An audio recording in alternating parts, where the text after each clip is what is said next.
साल 1985 में पहली बार देश में दल बदल कानून को लागू किया जाता है और 2003 में देश के पूर्व प्रधानमंत्री अटल बिहारी वाजपेयी जी के नेतृत्व में एनडीए सरकार 91 संशोधन के तहत एक बड़ा बदलाव करती है, जिसके तहत कहा जाता है कि अगर किसी पार्टी का कोई विधायक या सांसद कि अपने दल से दूसरे दल में जाना चाहे तो उनकी सदस्यता रद्द हो जाएगी।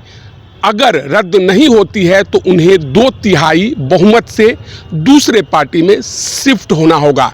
अभी हमारी मौजूदगी बिहार विधानसभा में है। संविधान में दल बदल कानून है, लेकिन इस ऐतिहासिक बिहार विधानसभा में लगता है कि इस दल बदल कानून का कोई अमली जामा नहीं है।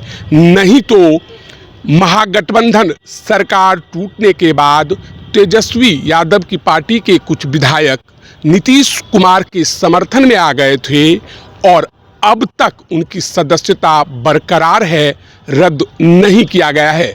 नमस्कार, आप देख रहे हैं डेली बिहार और मैं हूं रोशन झा और इस मामले पर हमारे साथ बात करने के लिए हैं वरिष्ठ पत्रकार अरुण पांडे सर।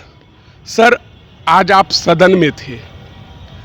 जो बागी विधायक तेजस्वी का साथ छोड़कर या महागठबंधन का साथ छोड़कर नीतीश कुमार के पाले में आ गए थे, वे यथावत सदस्य बने हुए हैं, जबकि देश में दल बदल कानून लागू है।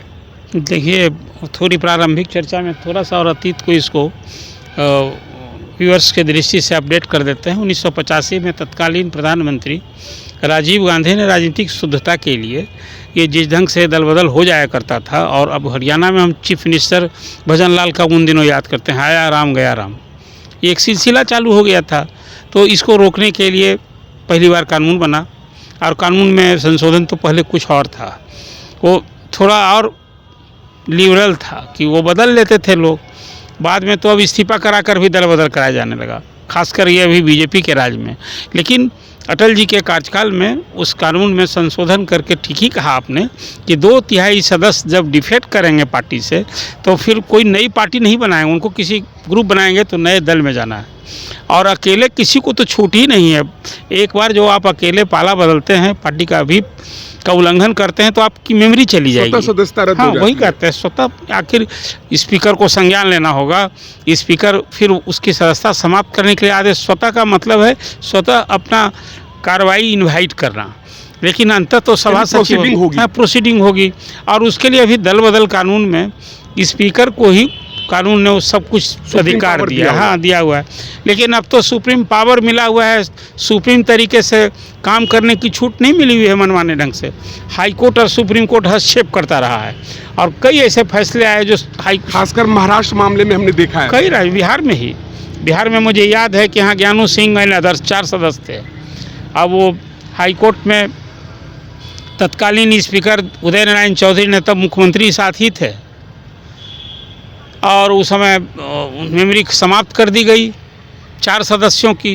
वो राज्यसभा में वोट दिए थे खिलाफ इसके लिए, और वो बार अंतिम समय तक कहते रहे कि भाई हमने कोई दल का व्हिप का उल्लंघन नहीं किया है, लेकिन एक न मानी, पार्टी ने कार्रवाई करने को कहा और स्पीकर ने उनकी मेमोरी समाप्त कर दी।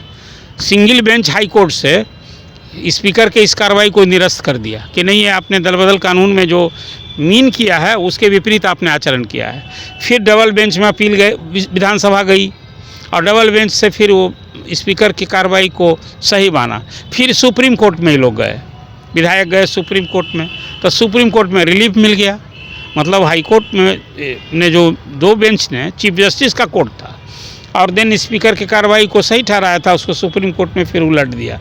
तो मेरा ये कहना है कि अधिकार तो कार्रवाई करने का स्पीकर को मिला हुआ है, लेकिन कार्रवाई होती दिखती नहीं है। वो कारण है कि जब विपक्ष का कोई सदस्य सत्ता पक्ष में चला जाए तो सत्ता पक्ष सरकार की ताकत मिलती है, और स्पीकर सत्ता पक्ष के ही सपोर्ट से बहुमत के बाद कारण मिलता है, तो सत्ता पक्ष का हित राजनीतिक संरक्षण देते हैं। जो आपने अभी चर्चा की कि बिहार में दल बदल रोकने वाले कानून की धज्जी उड़ रही है, संविधान के प्रावधानों का मजाक उड़ रहा है, अनदेखी हो रही, बात सही आपने कहा। ये चीज़ तो आज तस्वीर फरवरी के सेशन में राजद के 4 और कांग्रेस के 2 विधायकों ने पाला बदल लिया। हाउस में जिस दिन शक्ति परीक्षण होता, राजद से नाता तोड़कर जब नीतीश कुमार भाजपा के साथ आए, के दौरान हमने हाँ, तो देखा था आपने। और उसी समय 2-3 विधायकों ने पाला बदल लिया। उसमें अब प्रहलाद यादव, मोकामा की विधायक, यहाँ पालीगंज के विधायक, कई विधायकों ने इस तरह से पाला बदल लिया था। और पाला बदलने के बाद फिर हतप्रभ रह गया। हालांकि तेजस्वी पहले से जो कह रहे थे कि नीतीश भले ही पाला बदल नहीं, अभी खेल बाकी है, तो ये खेल बाकी करने का क्या उद्देश्य था? उनका भी उद्देश्य था कि भाई हम, सवाल है कि विपक्ष भी इस मुद्दे को नहीं उठा रहा है कि जो नहीं, देखिए विपक्ष तो मुद्दा विपक्ष ने बजाबता स्पीकर के यहाँ आवेदन दे रखा है। वो उनकी याचिका स्पीकर के कोर्ट में विचाराधीन है और वो स्पीकर को उस नियम में नहीं है कि तत्काल करेंगे। उनके लिए भी है कि शोकॉज करेंगे, कई बार सुनवाई करेंगे। एक जो अभी प्रक्रिया जो कोर्ट है वो अर्ध न्यायिक कोर्ट कहलाता है, तो वो प्रोसेस होता है कि आपको संपूर्ण जो पार्टी की ओर से दिया जा चुका है कि इनकी मेमोरी ख़त्म कीजिए। अब उस हिसाब से शोकॉज होगा, कई बार सुनवाई होगी, लेकिन सुनवाई कार्रवाई करे कौन? इसमें बहुत मामूली अंतर से ही सरकार नीतीश गवर्नमेंट अब 3 विधायक का यहाँ अभी बोनस मिल गया कि विपक्ष की 3 सीटें अभी सरकार के हाथ लग गई है। इसलिए ये बात जो आपने जिसकी चर्चा किया है, आपने जो सवाल उठाया है, सचमुच में बिहार असेंबली में, हालांकि ये चीज़ क्या कहा जाए, हैरानी होती है। कभी यूपी असेंबली में भी जब केसीनाथ त्रिपाठी थे वहाँ स्पीकर, जो बिहार के फिर राज्यपाल बने, उनके ज़माने में भी लंबे काल तक था। और एक ही जगह मैंने देखा हिमाचल में कि हिमाचल में दल बदल हुआ और सेम डे ही वहाँ मेमोरी समाप्त कर दी स्पीकर ने। तो कई जगह तो इस तरह से त्वरित कार्रवाई होती है, कहीं स्पीकर उस पर बैठ जाते हैं। तो दल बदल रोकने का जो कानून है, सचमुच इसका स्पिरिट की अनदेखी हो रही है, कहिए इसके साथ धोखाधड़ी हो रही है, संविधान की यह भी कह सकते हैं कि जरूरत है कि इसे और मजबूत बनाया जाए। नहीं, अंतर फिर देखिए कोर्ट हस्तक्षेप करेगा। मजबूत तो बना हुआ है, आप कोई कानून बना हो और एक्ट नहीं हो तो क्या करेगा कि एक्ट नहीं करने वाले पर फांसी दे दी जाएगी। अभी तो मुझे याद है परिषद के केस में कोर्ट ने कहा था कि दल बदल कानून, कोई दल बदल करे तो स्पीकर जो उसको उस स्पिरिट को करने के लिए स्वतः संज्ञान लेगा। यहाँ तो आवेदन पर भी कार्रवाई नहीं हो रही है। तो ये सब कुछ बिहार के विधानमंडल परिसर में जहाँ आज बैठे हैं, संसदीय इतिहास में कुछ काला अध्याय भी है और सुखद अध्याय। जो आपने कहा कि इस लोकतंत्र के मंदिर के सामने हम लोग ये उम्मीद की जाती है कि यहाँ लोकतंत्र की नींवें मजबूत हो, इसकी चिंता, इसका चिंतन होना चाहिए, प्रयास होना चाहिए। लेकिन ऐसी कुछ बातें हो जाती है जो सचमुच ये दुखदाई भी है, निराशाजनक भी है। और सवाल तब तक उठते रहेंगे जब तक जो नियम कानून और संविधान में प्रावधान है उसका अनुसरण नहीं होगा। तो मीडिया तो सवाल उठाता ही रहेगा, कानून के जानकार सवाल उठाते रहेंगे और संसदीय मामलों के उस दर्द मर्म को समझने वाले लोगों के लिए ये हमेशा चिंता और मनन का विषय रहेगा।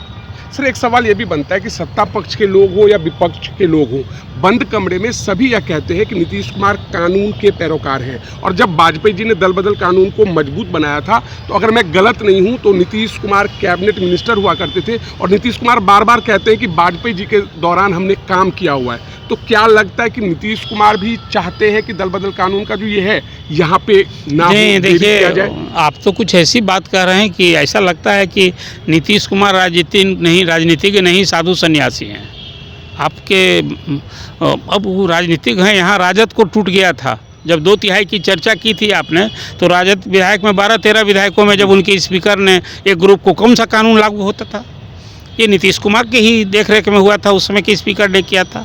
इसलिए देखिए, जो नीतीश कुमार भी राजनीति के सधे खिलाड़ी चाणक्य कहलाते हैं। आपने देखा एक विधायक को, रामविलास की पार्टी जो लोजपा थी ना, वो तो हमेशा उनके निशाने पर रही। जीतने के बाद तुरंत उन्हें मिलाते रहे, बसपा को मिला लिया। तो मिलाया तो कोई एक विधायक मिल गया तब तो कानून की परिधि में सही है। लेकिन यहाँ तो जो कानून इजाज़त नहीं देता है वो इस तरह की मिलावट हो रही है, पाला बदल हो रहा है। लेकिन नीतीश कुमार को आप जिस रूप में देखते हैं, आखिर हैं तो वो राजनीतिक, और वो लाभ हानि फायदे के लिए उनके भी कदम हो। जैसे लालू प्रसाद भी उनके साथ भी थे, तो कई सहयोगी पार्टियां टूटी, थोड़े विधायकों को मिलाया। देखिए, ये राजनीति में ये सब का खेल, जोड़ घटाव, मिलाओ तोड़ो, ये चलता रहेगा। कानून अपनी जगह है, जब सूट करे तो ठीक, नहीं सूट करे तो फिर कहेंगे वही बात। इसलिए नीतीश जी भी कोई इस तरह से राजनीतिक ऐसे कामों के दूध के धूले नहीं हैं। उनके रहते देखते भी सब कुछ देखने को हम लोगों को मिला है। जो कानून इजाज़त नहीं दिया था, आखिर उन्हीं की सह पर तो स्पीकर ने ये डिसीजन लिया था। इसलिए आप नीतीश कुमार लालू यादव लालू जी अटल जी के कार्यकाल में मंत्रिमंडल में शामिल थे, तो अटल जी ने तो सोच के कुछ किया था। आज बहुत लोग कहते हैं कि भाई उन्होंने दलों की दादागिरी कर दी। मैं ऐसे सांसद विधायकों की बात मैं कर रहा हूँ। उस कानून के बाद जब 2/3 सदस्य टूटेंगे तब मेमोरी बचेगी। तो कोई अब दल में अकेले कोई डिसीजन ले नहीं पाता, कुलाहट में रहता है। तो ये भी लोग कहते हैं कि अटल जी ने ऐसा कानून बना दिया कि दलों की दादागिरी मतलब नेताओं की, सुप्रीमों की दादागिरी कायम हो गई। एक तो ये भी है कहीं एहसास, और जहाँ जब तोड़ना है तो देख लीजिए बिहार असेंबली का मौजूदा उदाहरण जो आप सच्चेता तो यही है कि चुनाव पार्टी के टिकट पे ही लड़ा जाता है। 50% वोटर जो होते हैं वो पार्टी के समर्थक होते हैं, लेकिन मैंडेट मिलने के बाद या विधायक जीतने के बाद अपने स्वार्थ के लिए पाला बदल लेते हैं। देखिए, जब पार्टी के नेतृत्व और नीति के प्रति आस्था नहीं रह जाती है तभी ना आदमी दल छोड़ता है, नेता को साथ छोड़ता है। यहाँ तो दल छोड़ दिया, नेता का साथ छोड़ दिया और मेमोरी बची रह गई। बात आप इसी कह रहे हैं। जो परिस्थितियाँ बनती है तो कानून में तो इजाज़त दिया ही है कि भाई आपको दल का नेतृत्व रास नहीं आए, नीति रास नहीं आए तो आप पार्टी छोड़ दीजिए, आप अपनी मेमोरी त्याग दीजिए। होता भी है, बहुत सारे लोग अपनी सीटिंग मेमोरी छोड़ करके अब दूसरा दल भी ज्वाइन करते हैं। लेकिन यहाँ ये भी उदाहरण है, आपको याद कीजिए, राम कृपाल यादव राज्यसभा के मेंबर थे राजद के, अब विरोध बगावत भी किए, लालू प्रसाद मेमोरी समाप्त करने के लिए पहला उदाहरण है। बिहार काउंसिल में रामबली सिंह चंद्रवंशी की मेमोरी राजद ने समाप्त कराई। अभी इसी तरह से बीजेपी ने पहली बार कैप्टन जय निषाद की मेमोरी समाप्त कराई थी, वो भी सदन के बाहर के आचरण पर। तो पप्पू यादव राजद के एमपी थे और बगावती बने रहे। लालू प्रसाद कहा करते थे कि भाई अब का कहीं करता, और वो जो जनता से चुन के आइल बा ओकरा यही बुद्धि होगा।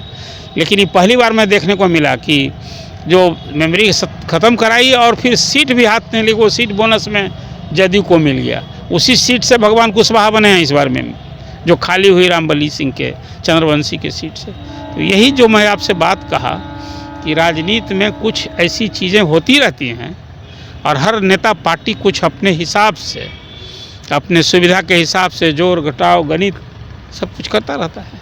इसका एक आप रिफ्लेक्शन देख रहे हैं जिस सवाल पर आपने चर्चा की है। सर, 2003 में अंतिम संशोधन हुआ था दल बदल कानून में। क्या आप मानते हैं कि समय की ज़रूरत है, डिमांड है कि फिर से इस कानून को मजबूत किया जाए? और 2/3 वाला जो भाग है कि अगर आप टूट कर जाना चाहते हैं तो 2/3 लोग जा सकते हैं, इसे भी हटा दिया जाना चाहिए? नहीं, बिल्कुल वो उसको मजबूती से रखना चाहिए। दल बदल कानून, दल बदल को बढ़ावा देना ये सर्वथा अनुचित है, तभी तो उसको रोकने के लिए बना हुआ है। लेकिन अब जो स्पीकर इस तरह के आवेदन पर बरसों तक बैठे रह जाते हैं, जैसे कोई चुनाव याचिका हाईकोर्ट में दायर होती है और अंतिम चुनाव आने तक उसका निष्पादन नहीं होता है, तो उस चुनाव याचिका जो इलेक्शन पिटीशन दायर की, उसका क्या फिर महत्व रह जाता है? कोई न्याय में देर हो तो फिर वो फैसला में देर हो तो न्याय नहीं हो पाता है। तो मैं मानता हूँ उस कानून में कहीं ना कहीं जो स्पीकर को इतना अधिकार दिया गया है, समयबद्ध उनको समय में बांधा जाना चाहिए कि जो फैसला हो दिस और दैट उसको ले। ये संशोधन की अपेक्षा मुझे दिखती है। और अंततः देखेंगे आप कभी इसको लेकर भी कोर्ट को हस्तक्षेप करना ही होगा। और जब सुप्रीम कोर्ट इस संबंध में कोई फैसला दे देगा तो वही नियम कानून में खुद ये तो बनाने वाले लोग अब हैं नहीं। अब वो जो अटल जी की बात आप कहें तो भी बीजेपी का जो मौजूदा शासन में कई राज्यों में आपने देखा थोक भाव में एमएलए से इस्तीफा करा के बहुमत लिया, हासिल किया गया, क्या क्या होता है। अभी तो अब चर्चा शुरू हो गई है कि महाराष्ट्र में फिर जब पावर में आ गए हैं तो लोकसभा में जो आशातीत सफलता नहीं मिली, कहीं सांसदों के साथ ना ऐसा हो। अगर एकनाथ शिंदे नहीं मानते तो हो सकता है फिर टूट का खेल। नहीं, ये अलग है। मैंने दूसरी बात कही कि सरकार अभी तो जो मौजूदा है वो रहेगा।